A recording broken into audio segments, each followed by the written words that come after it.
अस्सलाम वालेकुम स्टूडेंट्स। हमने लास्ट टाइम ग्रुप की बहुत सारी एग्जांपल की थी। अब हम उस एग्जांपल में से और कुछ कॉन्सेप्ट डेवलप करते हैं। हमने ये प्रूव किया था कि ये जो आर है सेट ऑफ रियल नंबर, ये हमारे पास अंडर एडिशन एक ग्रुप है। तो हमने सोचा क्या आर को किसी तरह विद रिस्पेक्ट टू मल्टीप्लिकेशन हम ग्रुप बना सकते हैं। तो हमने देखा अगर हम आर में से ज़ीरो को निकाल दें और इसको मैं नाम दे देता हूँ आर डैश का, तो हमने देखा था कि ये हमारे पास एक ग्रुप बनाता है विद रिस्पेक्ट टू मल्टीप्लिकेशन। फिर उसके बाद हमने देखा कि ये जो सेट ऑफ रैशनल नंबर है ये भी हमारे पास एक ग्रुप बनाता है अंडर एडिशन। तो हमने देखा क्या सेट ऑफ रैशनल नंबर को किसी तरह विद रिस्पेक्ट टू मल्टीप्लिकेशन हम ग्रुप बना सकते हैं। तो हमने देखा अगर हम क्यू में से ज़ीरो को निकाल दें, इसको मैं नाम दे देता हूँ क्यू स्टार, तो हमने देखा ये हमारे पास with respect to multiplication is a group. क्यों विद रिस्पेक्ट टू मल्टीप्लिकेशन हम ज़ीरो को क्यों सब्ट्रैक्ट कर रहे हैं? क्योंकि ज़ीरो ही एक ऐसा एलिमेंट है कि जिसका विद रिस्पेक्ट टू मल्टीप्लिकेशन, ये ज़ीरो का इन्वर्स ये है और ये हमारे पास इन्फिनिटी है। यानी कि ज़ीरो ही एक ऐसा एलिमेंट है जिसका with respect to multiplication inverse exist नहीं कर रहा था। तो हमने क्या किया कि ज़ीरो को निकाल दिया, तो फिर बाकी जो हमारे पास एलिमेंट बचे हमने देखा कि वो हमारे पास with respect to multiplication group बनाते हैं। अब फिर ज़्यादा मसला तब आया जब हमने सेट ऑफ इंटीजर के बारे में बात की। हमने इस पर भी ऐसा ही किया कि ये हमें पता है कि ये जो set of with respect to addition एक ग्रुप है, ठीक है। हमने ये देखा जब हमने इस पर काम शुरू किया कि इसको भी किसी तरह विद रिस्पेक्ट टू मल्टीप्लिकेशन एक ग्रुप साबित करें, तो हमने वही कोशिश की जो बाकी सेट पर की कि इसमें से हमने ज़ीरो को निकाल दिया। ज़ीरो को निकालने के बाद फॉर एग्ज़ाम्पल मैं कहता हूँ इसका नाम आ गया है जेड डैश। जेड डैश में कौन से एलिमेंट हैं? अभी मैंने इसको जेड स्टार का नाम नहीं दिया, उसकी एक रीज़न है। जेड डैश में कौन से एलिमेंट आ गए? ये वाले। तो क्या अब ये ग्रुप है with respect to multiplication? No, क्योंकि देखिए जो आर था या क्यू था उसमें हमें सिर्फ एक ज़ीरो डिस्टर्ब कर रहा था। जब हमने विद रिस्पेक्ट टू मल्टीप्लिकेशन काम किया, सिर्फ ज़ीरो एक ऐसा एलिमेंट था जिसका इन्वर्स नहीं मिल रहा था, हमने ज़ीरो को सब्ट्रैक्ट कर दिया, लेकिन बाकी एलिमेंट का इन्वर्स हमें मिल रहा था। लेकिन जब हमने z में से ज़ीरो को सब्ट्रैक्ट किया और बाकी एलिमेंट का सेट हमारे पास ये आया, हमने देखा कि ये जो बाकी एलिमेंट है इनका इन्वर्स भी इसमें मौजूद नहीं है।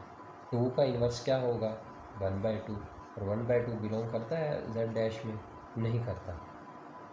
अब हमारा मकसद ये था कि किसी तरह z, जिस तरह हमने r में से ज़ीरो को सब्ट्रैक्ट कर दिया और r डैश आ गया और हमने इसको मल्टीप्लिकेशन के लिहाज से ग्रुप साबित कर दिया, और फिर क्यू लिया, क्यू में से ज़ीरो को सब्ट्रैक्ट किया और क्यू स्टार आ गया, इसको भी हमने विद रिस्पेक्ट टू मल्टीप्लिकेशन एक ग्रुप साबित कर दिया। अब इसी तरह हमारा जो एम था, हमारा जो मकसद था काम करने का, कि हम जो सेट ऑफ इंटीजर्स हैं इनमें से भी कुछ ना कुछ ऐसा काम करें इस सेट पर भी कि किसी न किसी तरह इसको भी विद रिस्पेक्ट टू मल्टीप्लिकेशन एक ग्रुप बनाया जाए।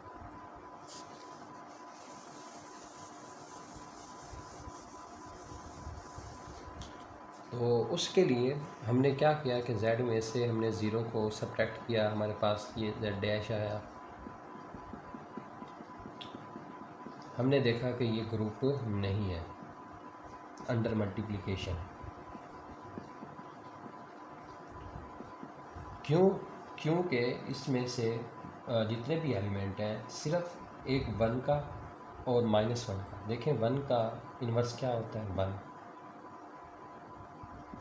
और -1 का इन्वर्स क्या होता है? -1। यानी कि सिर्फ एक 1 और -1 एक दो ऐसे एलिमेंट हैं जिनका इन्वर्स इसमें मौजूद है, बाकी और किसी भी एलिमेंट का इन्वर्स मौजूद नहीं है अंडर मल्टीप्लिकेशन। तो अब हमने इसको ग्रुप बनाने के लिए क्या किया कि हमने सिर्फ वो एलिमेंट ले लिए z के कि जिनका मल्टीप्लिकेटिव इन्वर्स एग्जिस्ट करता था। तो हमने क्या लिया? एक 1 ले लिया और एक -1 ले लिया। क्योंकि देखें ना, जब हमने ये वाला सेट लिया था, इसमें 2 है, 3 है, 4 है, इनका जो मल्टीप्लिकेटिव इन्वर्स है 1/2 होगा, फिर 1/3 रिस्पेक्टिवली, तो ये तो बिलोंग नहीं करते। तो हमने फिर एक ऐसा सेट बनाया कि जिसमें से हमने वो वाले एलिमेंट दे लिए z में से। देखिए 1 और -1 कहाँ से बिलोंग करते हैं? z में से। z में से हमने ऐसे एलिमेंट ले लिए कि जिनका इन्वर्स हमारे पास एग्जिस्ट करता हो। तो ये 2 एलिमेंट हमने ऐसे ले लिए और ये हमारे पास विद रिस्पेक्ट टू मल्टीप्लिकेशन एक ग्रुप है, इज़ अ ग्रुप अंडर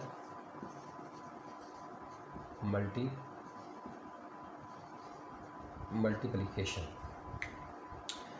चलें अब हम इनको नाम दे देते हैं।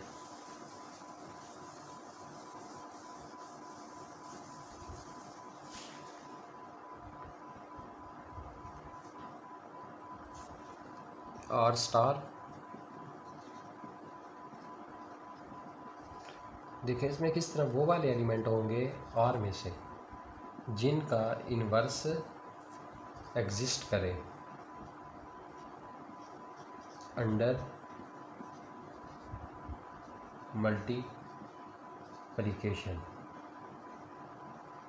ठीक है, फिर हमने क्या किया, क्यू स्टार, क्यू में से हमने 0 को निकाल दिया।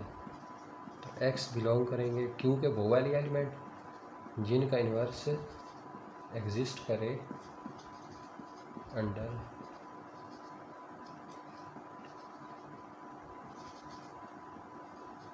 अब बारी आई z स्टार की। तो क्या ये इस तरह होगा? नो, क्योंकि देखें जब हम स्टार की बात कर रहे हैं तो हम उस सेट में वो वाले एलिमेंट ले रहे हैं कि जिनका मल्टीप्लिकेटिव इन्वर्स एग्जिस्ट करे। तो z स्टार में हमारे पास जस्ट 2 ही एलिमेंट आएंगे, क्योंकि ये 2 ऐसे एलिमेंट हैं कि जिनका मल्टीप्लिकेटिव इन्वर्स एग्जिस्ट कर रहा है। 1 का इन्वर्स 1, -1 का इन्वर्स -1, 1 का इन्वर्स भी इसमें मौजूद है, -1 का इन्वर्स क्योंकि -1 है ये भी इसमें मौजूद है। तो आप z स्टार को भी नाम दे दें कि x बिलोंग करे z से, x इन्वर्स एग्जिस्ट अंडर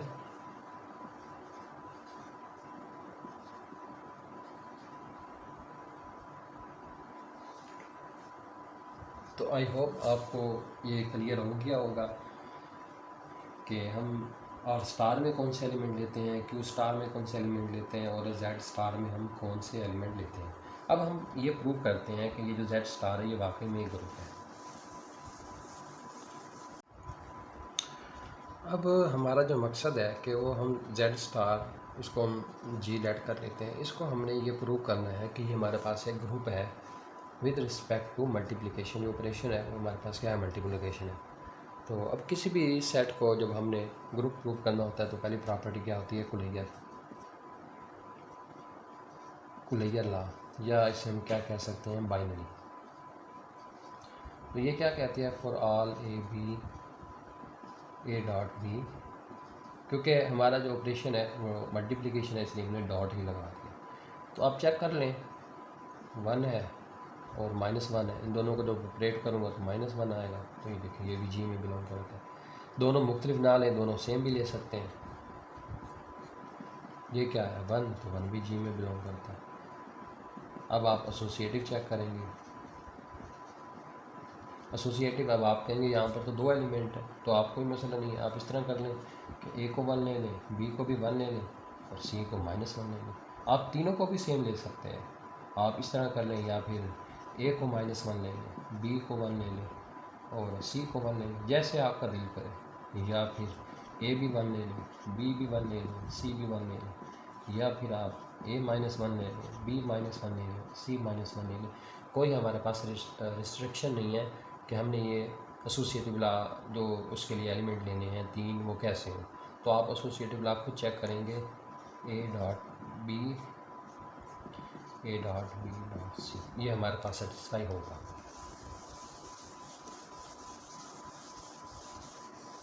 उसके बाद हमारे पास जो तीसरी है वो क्या है, आइडेंटिटी। आइडेंटिटी क्या होती है विद रिस्पेक्ट टू मल्टीप्लिकेशन, 1 और 1 इसमें है, या दूसरे अल्फाज में मैंने आपको एक और तरीका भी बताया था कि आइडेंटिटी मालूम करने के लिए क्या होता है कि for all there exist E belong to G such that A is equal to A, यानी कि आइडेंटिटी एलिमेंट ऐसा होता है कि उसको किसी भी एलिमेंट के साथ सेट के ऑपरेट करें तो वो उस एलिमेंट पर कोई फ़र्क ना हो। तो आप देखिए, मैं कोई भी एलिमेंट लेता हूँ 1, तो यहाँ पर मैं क्या पुट करूँ कि मेरे पास वापस वापस एलिमेंट 1 आ जाए। देखिए, मैं यहाँ पर 1 ही पुट कर सकता हूँ। अगर मैं -1 लेता हूँ तो मैं यहाँ पर ऐसी क्या चीज़ पुट करूँ कि इस एलिमेंट पर कोई असर ना हो, वो वापस वैसे का वैसे आए, तो 1 ही पुट कर सकता हूँ। तो इसलिए हमारे पास जो आइडेंटिटी है वो क्या है, 1। उसके बाद आ जाता है हमारे पास इन्वर्स। सेट में मौजूद हर एलिमेंट का इन्वर्स होना चाहिए। तो 1 का इन्वर्स क्या होता है, 1, और -1 का इन्वर्स क्या होता है, -1। एक नोट कर लें, 1 and -1 are self inverse with respect to multiplication. ठीक है, उसका क्या मतलब है कि जी 1 का इन्वर्स हमारे पास 1 ही होता है और -1 का इन्वर्स हमारे पास -1 होता है। तो हमने देख लिया कि चारों प्रॉपर्टीज़, ये जो सेट जी है, ये हमने इसको Z स्टार का नाम दिया, इस पर सेटिस्फाई हो रही है। तो क्लियर है कि हमारे पास ये जो जी है, ये हमारे पास ये ग्रुप बना रहे हैं।